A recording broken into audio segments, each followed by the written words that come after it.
I thought, well, I can make these kind of long, readable paintings, or I could just say them. My name is Reid Kelley, and I'm a video artist. When I started doing video work, I was in the painting department at Yale, and I was already very interested in text, and I was experimenting with different ways to incorporate text into what was then a two-dimensional practice. And once I had started writing some verse, then I wanted to read it. I wanted to speak it. If you inject some threats and wheedles, haystacks present the necessary needles. In You Make Me Iliad, the character of the Belgian sex worker is kind of sandwiched by two male characters.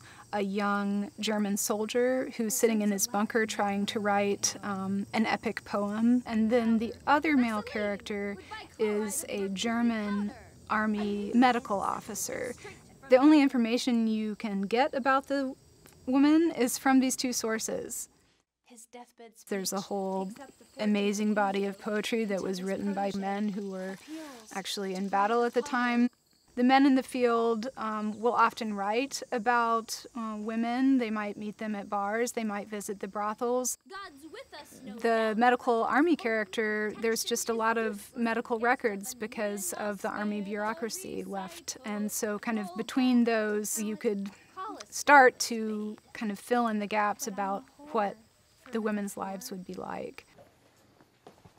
At the beginning of a film, it all starts with the script, so that's what I do first. All right, I think it needs to be taped more securely on the sides, definitely. Then Pat and I start to think about what props we're gonna need and what the backgrounds are. Yeah, did you tape them up? Yeah, I taped them. Nature sold me a lie.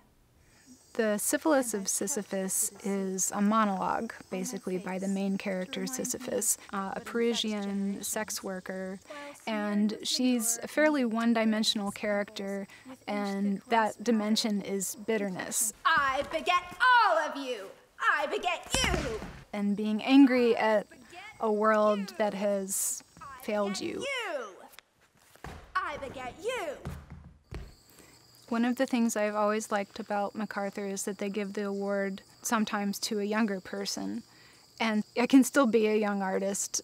I can still carry on with what I'm doing. I really hope that I've always wanted to make a film that I thought was perfect. And so I'm going to try.